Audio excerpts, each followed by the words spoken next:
Hai semua, gimana kabar kalian? Jadi balik lagi di Andri Kristen Channel. Ini adalah segmen nyangkut bareng. Di segmen ini kita akan membahas tentang ekonomi makro dan kita akan lihat seperti apa kita bisa merespon kondisi market untuk saat ini. Pertama-tama disclaimer on, karena video ini bukan rekomendasi jual atau beli. Setiap keputusan itu kalian yang ambil sendiri ya. Oke, meskipun nama segmennya agak nyeleneh, tapi di video kali ini bukan ngajak teman-teman buat nyangkut. Jadi apalah arti sebuah nama. Oke, pertama-tama di berita yang kemarin ya, yang masih hangat banget. Jadi hasil data ketenagakerjaan Amerika itu mengalami penurunan, teman-teman. Artinya adalah semakin ke sini, ternyata jumlah orang yang mendapatkan pekerjaan justru semakin banyak ya, kalau menurut data daripada The Fed sendiri. Ini cukup positif karena kemarin juga respon daripada market itu cukup baik terhadap US dollar karena ya semakin banyak orang yang bekerja artinya pendapatan pajak mungkin akan meningkat. Jadi ini positif buat dolar. Terus juga yang kedua ada ya ini berita sudah beberapa hari kemarin. Jadi ada kebocoran misterius pipa gas Rusia. Dan ini juga berkaitan nanti dengan hasil OPEC ya. OPEC itu pangkas produksi minyak dunia, teman-teman. Jadi kita tahu kalau supply minyak dunia selama ini itu sudah sangat banyak ya. Sehingga kemarin sempat kalau kita misalkan lihat dari data sendiri oil itu sempat turun ya cukup dalam dan ya hari ini sudah berhasil untuk breakout daripada descending channelnya dan sekarang kembali mengarah ke atas. Ini yang merupakan sebuah respon positif daripada OPEC yang berhasil untuk memangkas atau yang akan memangkas jumlah produksi minyak. Jadi karena kemarin minyak itu terlalu banyak dan juga konsumsi daripada masyarakat itu masih belum setinggi ketika ekonomi sedang pulih ya. Jadi sekarang kan kondisinya kita lagi sedang mencoba untuk recovery, tapi kita terhalang nih sama yang namanya inflasi, terus juga ada krisis. Jadi ini menyebabkan orang juga di luar negeri ya, dan tidak cuma di Indonesia aja, itu jadi agak sulit untuk mobilitas mereka, sehingga akan mengurangi penggunaan konsumsi bahan bakar, karena tadi harganya yang mahal, terus juga eh, ya karena ekonomi masih belum pulih. Jadi ini menyebabkan konsumsi daripada minyak itu menurun, teman-teman. Harganya naik, terus konsumsinya menurun, dan jumlahnya saat ini berlimpah. Makanya OPEC itu harus memangkas produksi minyak. Jadi ini sebenarnya positif buat minyak supaya harganya cenderung lebih stabil lagi. Dan itu bisa menjadi memberikan sentimen ya untuk US dollar. Kemarin sempat mengalami penurunan di sini. Tapi sekarang udah mulai recover lagi karena isu yang lain. Terus ini para pemimpin Uni Eropa berusaha sepakati batas harga gas. Teman-teman, Eropa akan masuki musim dingin. Kita tahu semua, tapi yang menjadi fokusnya adalah karena memang masih dalam kondisi perang ya di Ukraina dan juga Rusia. Ini masih berebut daerah wilayah gitu. Jadi ini menyebabkan Rusia sebagai penyuplai gas dan juga minyak di Eropa itu jadi terganggu. Bahkan mereka juga ogah buat supply kepada negara-negara yang tidak mendukung Rusia. Jadi ya kita masih melihat dunia ini sedang berkonflik dan kita akan lihat seperti apa nanti perkembangannya. Tapi so far ini masih belum merupakan atau menuju titik terangnya. Ini masih bakalan terus seperti ini, teman-teman. Terus juga berita yang mengejutkan, ini ada hack ya, BNB Chain kena hack, peretas curi 2 juta BNB bernilai 9,1 miliar. Binance tangguhkan penarikan. Jadi kemarin sempat BNB itu kena hack dan teman-teman mungkin ada yang mengalami tidak bisa mentransfer ataupun ada yang sudah terlanjur transfer tapi ternyata nggak masuk ya, memang karena dari jaringan BNB itu menangguhkan. Jadi dibekukan sementara untuk layanan daripada chain mereka, sehingga memang ya tidak bisa melakukan transfer untuk mengantisipasi supaya nggak banyak orang yang malah kehilangan uang mereka. Tapi ini merupakan kabar yang mengejutkan dan tidak baik tentunya untuk BNB. Kita lihat bagaimana market itu kemarin juga respon untuk BNB. Sorry, kita coba tampilkan untuk chartnya, kita pakai yang data Binance aja. BNB itu sempat mengalami penurunan ya kemarin, ya tidak terlalu signifikan sih, dari sekitaran 300 sampai ke 280. Mungkin ini penurunannya sekitar 10%. So far lumayan. Mana tadi ya? Kita lanjut lagi. Terus ini ada berita dari makroekonomi global juga. IMF itu wanti-wanti ekonomi global bakal makin gelap, teman-teman. Ya, kita tahu kondisi saat ini itu masih sangat-sangat memprihatinkan ya untuk seluruh negara di dunia ini sedang berkutat berjuang menghadapi kondisi yang mungkin akan menjadi resesi besar di tahun 2023. Jadi sekarang kalau teman-teman baca untuk berita-berita di media itu banyak sekali yang sudah membicarakan tentang resesi di tahun 2023. Sebenarnya sih di kuartal keempat 2022 ini adalah, ya, kalau mereka mau jujur sebenarnya sudah masuk resesi. Cuman mereka masih menutup-nutupi dan takutnya ini bakalan boom di tahun 2023 sehingga ya kita tahu mungkin akan ada banyak eh, kejadian-kejadian seperti bangkrut lah, berita-berita tentang kebangkrutan yang akan menyebabkan pasar-pasar seperti pasar saham itu drop cukup signifikan di 2023. So hati-hati buat teman-teman yang mungkin masih trading ya, terutama kalian bisa untuk melakukan review ulang tentang saham-saham yang kalian punya atau investasi-investasi lain termasuk juga kripto, Bitcoin. Itu silahkan teman-teman review lagi dan lihat menurut kalian apakah di tahun 2023 kita akan masih tetap survive. Jangan lupa untuk siapkan uang cash juga karena sewaktu-waktu momen di mana harga diskon itu datang, jangan sampai teman-teman juga melewatkan hal tersebut. Oke, berita berikutnya itu ada MT Gox ya yang sudah membuka untuk registrasi. Jadi ada deadline-nya ini. Ya kita tahu kemarin di MT Gox sendiri ada kasus ya. Dan di sini kalau kita lihat dari MT Gox itu akan open untuk registrasi ya sampai dengan 2023. Dan oke, according nah jadi ini ada bagaimana kreditor itu punya kesempatan sampai di 10 Januari. Jadi ya mungkin ini untuk orang-orang yang memang masih terjebak nyangkut ya di exchange. Dari MT Gox sendiri yang belum bisa melakukan withdraw ini sudah mulai dikasih announcement kalau mereka punya kesempatan untuk melakukan eh, registrasi supaya bisa dikembalikan untuk dana-dana yang kemarin ditangguhkan untuk penarikannya. Dan ini menjadi sentimen yang cukup hati-hati juga karena meskipun bertahap ya kita tahu pengembalian dana mereka itu nggak langsung boom semua dikasih, nggak, tapi bertahap. Dan mereka yang mungkin mau exit dari market yang punya duit-duit banyak itu ya punya kesempatan buat exit ataupun mereka masih tetap hold dan tunggu di next bull run-nya. Jadi ini mungkin bisa berpengaruh juga untuk market crypto. Terus alami krisis keuangan saham Credit Suisse. Ya, Credit Suisse kemarin juga kena ya krisis ya karena krisis di Swiss sana. Padahal Swiss juga termasuk salah satu negara yang cukup aman. Kalau kita lihat dari news juga nggak terlalu banyak yang memberitakan. Tapi ini ada bank di negara mereka yang sekarang atau saat ini lagi kena musibah.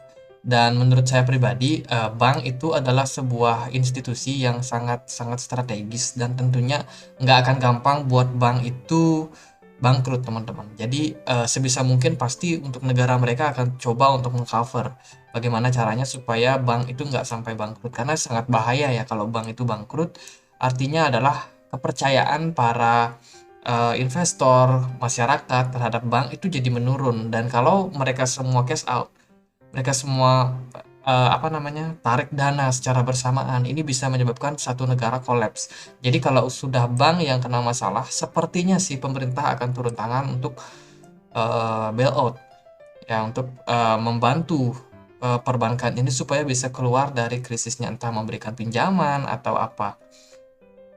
Menurut aku sih ini merupakan salah satu indikasi aja buat kita semua kalau kondisi ekonomi memang saat ini sedang tidak baik-baik saja.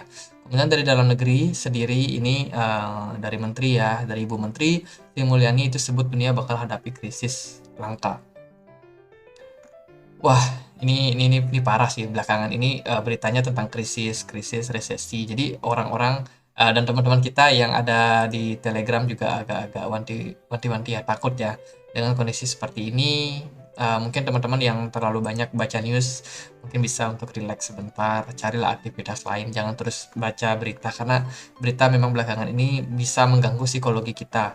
Jadi kita tetap harus tetap tenang merespon ini against dana darurat. Jangan sampai lupa, teman-teman harus siapkan itu karena ketika resesi datang, kita setidaknya tidak banyak memegang untuk aset-aset resiko ya, karena memang sangat-sangat berbahaya karena fluktuasi harga, terutama teman-teman yang nggak punya dana darurat. Jangan sampai ketika krisis datang, kita udah nggak punya spare uang nih di rumah, kita malah terpaksa untuk cut loss instrumen investasi kita, sehingga ya kita bisa dibilang rugi banyak saat itu.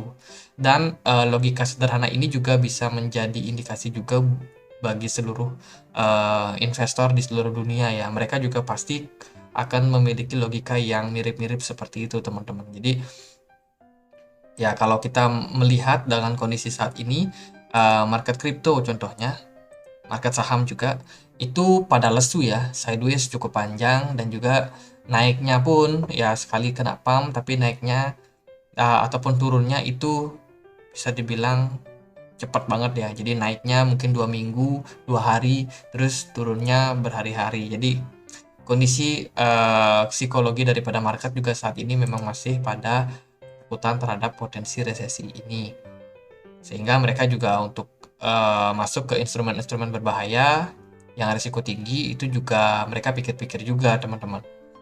Jadi itu terus FOMC bakal prediksi ya ekonomi pulih di tahun 2024. Ini spesial tanggal 2000 tahun 2024 ini adalah Bitcoin halving ya. Jadi pas banget kayaknya, memang skenario mereka sudah rancang sedemikian rupa bagaimana caranya Bitcoin itu bisa recover di tahun 2024, ekonomi recover. Jadi ya seolah-olah memang momentumnya memang sudah dirancang. Ya, kita nggak tahu seperti apa kenyataannya, teman-teman. Oke, itu terus untuk kalender ekonomi ini teman-teman bisa perhatikan ya, karena ini kalender di minggu depan, teman-teman. Jadi mulai dari saat 11 Oktober, ini hari Selasa baru mulai ada event. Di hari Seninnya itu nggak terlalu penting. Jadi hari Selasa itu ada indeks rata-rata pendapatan di Inggris ya, di Inggris. Kemudian juga ada perubahan jumlah pengklaim, ini juga ada di Inggris. Jadi mungkin market bisa aja relief rally dulu deh. Kalau eventnya bukan dari Amerika, biasanya ya market bisa naik-naik gitu, teman-teman. Oke, terus juga ada di Rabu ada pembacaan PDB ya, year on years, dan juga per bulannya. Terus dari Eropa itu ada pidato ya, pidato European Central Bank itu ada pidato. Terus dari Amerika itu baru ada di hari Kamis. Nah, ini yang penting, di hari Kamis tanggal 13 Oktober itu ada pembacaan hasil rapat FOMC. Jadi kemarin di bulan lalu kita sudah melakukan FOMC ya, maksudnya Amerika itu sudah menaikkan suku bunga, dan sekarang akan direview lagi nih gimana kebijakan yang sudah mereka ambil. Apakah keputusan menaikkan suku bunga itu sudah tepat, ataupun memang mungkin ada pertimbangan-pertimbangan lain. Nah, ini penting, teman-teman, di hari Selasa ini, karena ini akan sangat berpengaruh tentang keputusan yang mereka ambil di bulan berikutnya. Bahkan nanti Amerika bakalan naikin suku bunga lagi. Kalau kita lihat dengan kondisi-kondisi yang seperti kita sudah bahas tadi ya, gimana ada beberapa bank yang sudah, wah ini udah krisis nih, udah hancur nih. Jadi mungkin akan menjadi pertimbangan juga untuk the Fed, apakah dia akan semakin hawkish ataupun ya dovish saja. Jadi dia ataupun mereka menaikkan suku bunga tapi nggak terlalu tinggi, ataupun mungkin mereka tidak melakukan kenaikan suku bunga lagi karena melihat data-data yang saat ini sudah ada perkembangan yang positif. Nah, itu kita harus tunggu mungkin sekitar tanggal 13, dan juga kita harus menunggu juga beberapa indikator-indikator lain ya, yang tentunya mereka akan sampaikan di bulan ataupun di minggu-minggu ke depannya. Jadi nggak bisa mereka menggunakan satu acuan data saja. Itu sih yang penting di hari Kamis. Kemudian di hari Jumat ya mungkin nggak akan terlalu. Jadi itu yang kita harus perhatikan. Jadi di Senin, Selasa, Rabu itu mungkin adalah kesempatan market bisa relief rally dulu ya, terutama untuk Bitcoin-nya sendiri, karena memang dengan kondisi seperti ini kita diharuskan untuk berhati-hati ya. Jadi jangan terlalu agresif buat teman-teman. Kalau kalian mau trading mungkin bisa disesuaikan dengan money management kalian. Sorry tadi ada telepon. Terus juga ini ada satu berita bagus lagi. BlackRock itu borong deretan saham batubara kakap di kuartal keempat 2022. Aku nggak tahu apakah ini bakal berpengaruh sama saham di Indonesia ya. Ya, kita nggak tahu. Oke, kita akan bahas sekilas untuk price action ataupun analisa teknikalnya. Pertama, kita mulai dulu dari dolar ya. Dolar kemarin cukup positif, teman-teman. Bagaimana dia closing warna candle hijau kemarin di kisaran 112 dolar. Setelah sebelumnya, di 2 hari sebelumnya itu dia ada bullish engulfing di sini. Bagaimana dolar hanya bisa mentok sampai di kisaran 110 dolar saja dan bertahap untuk melanjutkan tren kenaikannya saat ini. Kita belum tahu sampai mana, tapi untuk resistance yang mungkin terdekat yang bisa kita lihat adalah di kisaran 113 dolar. Ya, karena memang kondisinya masih memungkinkan untuk dolar kembali melanjutkan kenaikan, jadi kita harus melihat kondisi seperti ini sebagai sesuatu yang bisa membuat kita memikirkan lagi kalau kita mau masuk ke market, terutama kalau teman-teman yang agresif trading dengan margin besar ataupun dengan modal yang cukup besar. Jadi lebih hati-hati aja teman-teman. Yang kedua itu dari emas ya, dari emas sendiri dia kayaknya kena reject nih dari resistance di kisaran 852.000. Ini kita pakai emas berbanding rupiah ya per gramnya. Jadi 1 gram emas kemarin sudah sempat naik sampai ke 846. Itu kena reject lagi teman-teman, dan sekarang masih berada ataupun bergerak di dalam sebuah descending channel. Apakah emas bakalan turun lagi, diskon lagi? Ya mungkin saja, karena kalau kita melihat kondisi saat ini itu dari dolar sendiri masih memungkinkan buat melanjutkan kenaikan. Jadi emas yang salah satu aset yang berbeda ya ataupun bertentangan dengan pergerakan dolar tentunya bisa kena trigger. Kalau kita lihat dari indeks Amerika sendiri kemarin juga sempat kena pressure cukup deras ya. Padahal kita lihat di minggu-minggu sebelumnya itu sudah sempat pullback di support di 3.600-an, pullback naik sampai ke 3.785, tapi akhirnya kena tekan lagi nih. Wah, ini cuma relief sebentar, tapi dia balik melanjutkan penurunan lagi teman-teman. Dan menurut aku penurunan yang akan terjadi ini nggak bakalan terlalu drop. Mungkin dia bakalan turun di bawah daripada support di sini. Setelah itu mungkin dia bakalan recover. Mungkin hari Senin pembukaan bakalan ada kemungkinan buat kembali pullback sehingga membuat double bottom. Atau kalau dia sejelek-jeleknya turun lebih dalam, ya mungkin dia nggak akan langsung turun sampai ke sini. Mungkin dia turun sedikit, kemudian dia bakalan sideways kembali. Terus juga kalau dari Bitcoin seperti apa? Nah, Bitcoin kita lihat ya, kalau menurut saya pribadi Bitcoin ini bergerak dalam tren sideways, sementara dia masih sangat-sangat downtrend. Kalau kita lihat di sini aku buat descending channel cukup bagus untuk pergerakannya, rapi, nggak ada ngefik ya daripada level di 20.500. Saat ini kondisinya masih kena tekan setelah kemarin Bitcoin sempat naik sampai ke 20.400, sekarang kena tekan lagi. Ya teman-teman, apapun yang terjadi market masih belum positif. Meskipun Bitcoin punya kesempatan buat relief rally seperti biasanya, itu bukan berarti Bitcoin bakalan naik sangat-sangat tinggi ya. Kita lihat ketika Bitcoin sampai di 2.400 aja, itu seller udah pada jualan teman-teman. Jadi kesimpulan sementara yang aku lihat adalah ini orang masih pada coba buat keluar dari market. Artinya adalah ada indikasi ketakutan yang terjadi di market ya, sehingga mereka lebih memilih untuk exit dulu dari market. Dan untuk kapan mereka ambil barang itu mungkin mereka akan pantau juga kondisi makroekonomi seperti apa, karena kalau mereka punya barang saat ini Sementara kondisi ekonomi yang buruk seperti sekarang ini tentunya bisa mengkhawatirkan buat keuangan mereka, teman-teman. Terutama mereka yang nggak punya dana darurat.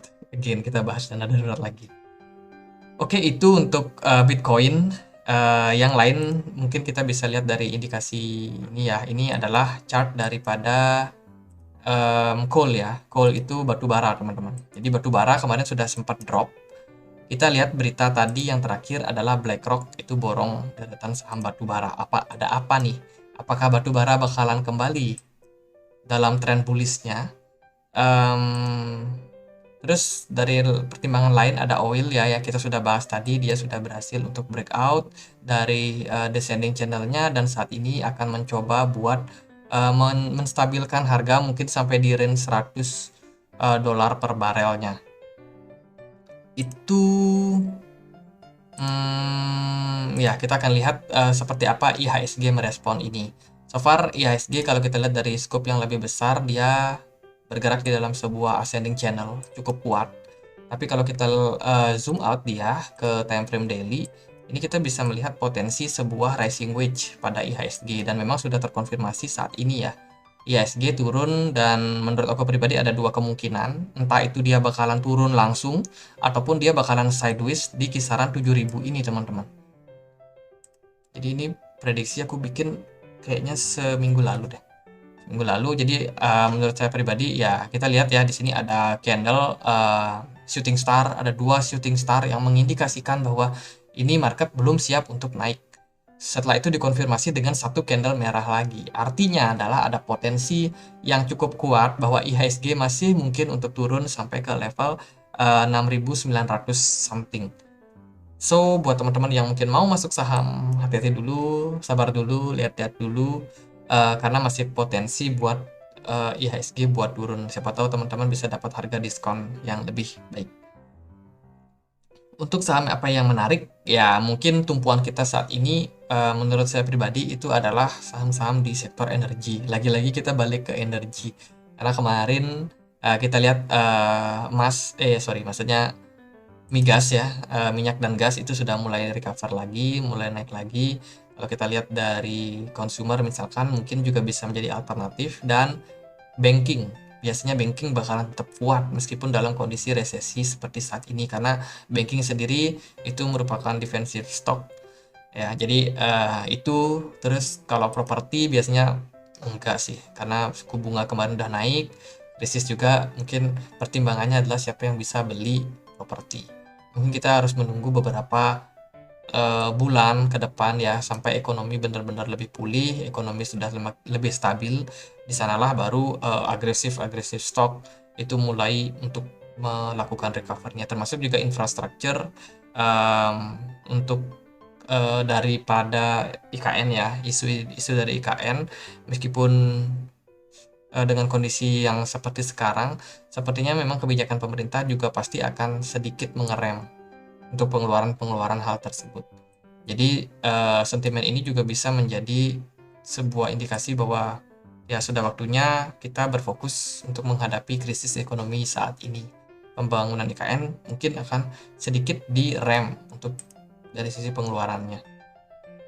Itu aja sih.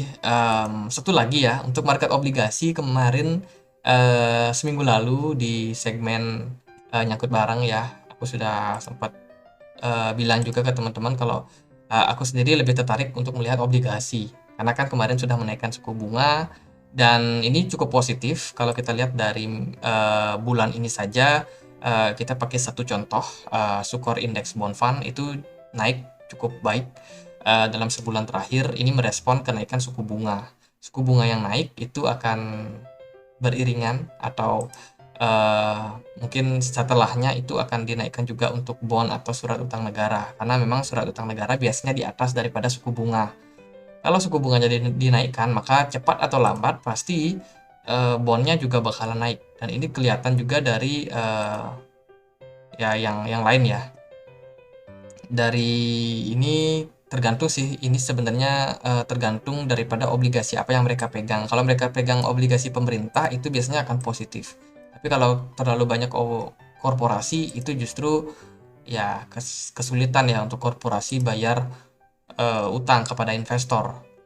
Jadi itu sih, kalau dia pegang banyak obligasi pemerintah, itu silakan teman-teman lihat di sininya, di prospektus itu atau di fund fact sheet itu bisa teman-teman lihat apakah instrumen tersebut atau manajer investasi tersebut pegang banyak obligasi dari pemerintah. Kalau banyak, ya itu lebih aman menurut aku. Oke, sekian aja video kali ini. Semoga bisa bermanfaat buat teman-teman. Again, selalu disclaimer on. Video ini bukan rekomendasi jual atau beli, tapi bisa teman-teman jadikan pertimbangan. Kita juga punya komunitas diskusi di Telegram. Teman-teman yang mau join, boleh join ya. Linknya bisa temukan di kolom deskripsi. Oke, sekian aja. Akhir kata saya Andre. Makasih.